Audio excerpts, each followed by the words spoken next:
ನಮಸ್ಕಾರ. ಜಗತ್ತಿನಲ್ಲಿ ಕತ್ತಿಗಿಂತ ಹರಿತವಾದ ಆಯುಧ ಯಾವುದು ಗೊತ್ತೇ?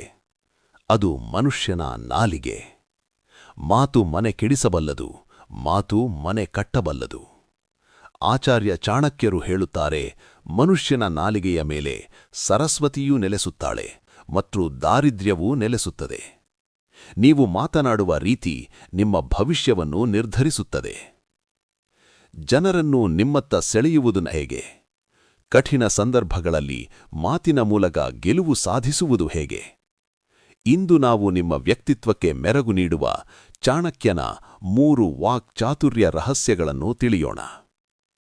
ಮೊದಲನೇ ಸೂತ್ರ: ಮಧುರ ಮಾತು ಐಶ್ವರ್ಯದ ದಾರಿ. Sweet speech. ಚಾಣಕ್ಯರ ಒಂದು ಶ್ರೇಷ್ಠ ಶ್ಲೋಕದ ಪ್ರಕಾರ, ಪ್ರಿಯವಾಕ್ಯ ಪ್ರದಾನೇನ ಸರ್ವೇ ತುಷ್ಯಂತಿ ಜಂತವಃ. ಅಂದರೆ, ಪ್ರೀತಿಯಿಂದ ಮತ್ತು ಮಧುರವಾಗಿ ಮಾತನಾಡಿದರೆ ಪ್ರಾಣಿಗಳು ಕೂಡ ಸಂತೋಷಪಡುತ್ತವೆ. ಇನ್ನು ಮನುಷ್ಯರ ಪಾಡೇನು? ನಿಮ್ಮ ಮಾತುಗಳಲ್ಲಿ ಸಕ್ಕರೆಯಂತಹ ಮಾಧುರ್ಯವಿದ್ದರೆ ಕಠಿಣ ಹೃದಯದವರು ನಿಮ್ಮ ಮಾತಿಗೆ ಬದ್ಧರಾಗುತ್ತಾರೆ. ಆದರೆ ನೆನಪಿಡಿ, ಮಧುರ ಮಾತು ಅಂದರೆ ಮುಖಸ್ತುತಿ ಅಥವಾ ಸುಳ್ಳು ಹೇಳುವುದಲ್ಲ. ಸತ್ಯವನ್ನೇ ಹೇಳಿ, ಆದರೆ ಅದು ಹಿತವಾಗಿರಲಿ. ಕಟುವಾಗಿ ಮಾತನಾಡುವವನು ತನ್ನ ಹತ್ತಿರವಿಡುವವರನ್ನು ಶತ್ರುಗಳನ್ನಾಗಿ ಮಾಡಿಕೊಳ್ಳುತ್ತಾರೆ. ಎರಡನೇ ಸೂತ್ರ: ಸಮಯ ಮತ್ತು ಸಂದರ್ಭ ಅರಿತು ಮಾತನಾಡಿ.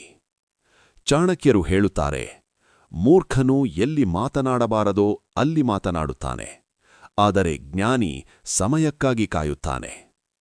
ಸಭೆಯಲ್ಲಿ ಯಾವಾಗ ಮೌನವಾಗಿರಬೇಕು ಮತ್ತು ಯಾವಾಗ ಧ್ವನಿ ಎತ್ತಬೇಕು ಎಂಬುದು ನಿಮಗೆ ತಿಳಿದಿರಲಿ.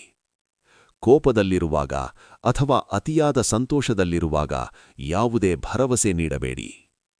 ಯಾವಾಗ ನಿಮ್ಮ ಮಾತಿಗೆ ಬೆಲೆಯಿಲ್ಲವೋ ಅಲ್ಲಿ ಮೌನವಾಗಿರುವುದೇ ಶ್ರೇಷ್ಠ. ಮೌನ ಎನ್ನುವುದು ಜ್ಞಾನಿಯ ಅತಿದೊಡ್ಡ ಅಸ್ತ್ರ. ಕಡಿಮೆ ಮಾತನಾಡಿ, ಅರ್ಥಪೂರ್ಣವಾಗಿ ಮಾತನಾಡಿ. ಮೂರನೇ ಸೂತ್ರ: ಮಾತು ಕಾರ್ಯರೂಪಕ್ಕೆ ಬರಲಿ. ಇಂಟೆಗ್ರಿಟಿ. ಬರೀ ಮಾತುಗಳಿಂದ ಯಾರನ್ನೂ ದೀರ್ಘಕಾಲ ನಂಬಿಸಲು ಸಾಧ್ಯವಿಲ್ಲ. ಚಾಣಕ್ಯನ ಪ್ರಕಾರ, ನುಡಿದಂತೆ ನಡೆಯುವವನೇ ನಿಜವಾದ ನಾಯಕ. ನಿಮ್ಮ ಮಾತಿಗೂ ನಿಮ್ಮ ಕೃತಿಗೂ ಸಾಮ್ಯತೆ ಇರಲಿ. ಯಾರಿಗೆ ಏನು ಭರವಸೆ ನೀಡುತ್ತೀರೋ ಅದನ್ನು ಈಡೇರಿಸಿ. ಯಾವಾಗ ಜನರು ನಿಮ್ಮ ಮಾತನ್ನು ನಂಬಲು ಶುರುಮಾಡುತ್ತಾರೋ ಆಗ ನಿಮಗೆ ಅಧಿಕಾರ ಅಥವಾ ಹಣ ಇಲ್ಲದಿದ್ದರೂ ಜನ ನಿಮ್ಮ ಹಿಂದೆ ಬರುತ್ತಾರೆ. ವಿಶ್ವಾಸಾರ್ಹತೆ, ಕ್ರೆಡಿಬಿಲಿಟಿ ಎನ್ನುವುದು ಮಾತಿನಿಂದ ಶುರುವಾಗಿ ನಡವಳಿಕೆಯಲ್ಲಿ ಮುಕ್ತಾಯವಾಗುತ್ತದೆ. ನಿಮ್ಮ ಮಾತು ಸಮಾಜಕ್ಕೆ ಬೆಳಕಾಗಲಿ ಹೊರತು ಬೆಂಕಿಯಾಗಬಾರದು. ಚಾಣಕ್ಯನ ಈ ಸಂವಹನ ಕಲೆಗಳನ್ನು ಪಾಲಿಸಿ, ನಿಮ್ಮ ಶತ್ರುಗಳು ನಿಮ್ಮ ಮಿತ್ರರಾಗುವುದನ್ನು ನೋಡಿ.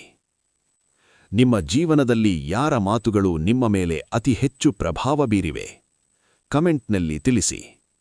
ನಿಮ್ಮ ಮಾತಿನಿಂದ ಆಗಾಗ ಸಂಕಷ್ಟಕ್ಕೆ ಸಿಲುಕುವ ಸ್ನೇಹಿತರಿಗೆ ಈ ವಿಡಿಯೋ ಶೇರ್ ಮಾಡಿ. ಸಬ್ಸ್ಕ್ರೈಬ್ ಮಾಡಲು ಮರೆಯಬೇಡಿ. ಸತ್ಯವನ್ನು ನುಡಿಯಿರಿ, ಶಾಂತವಾಗಿರಿ.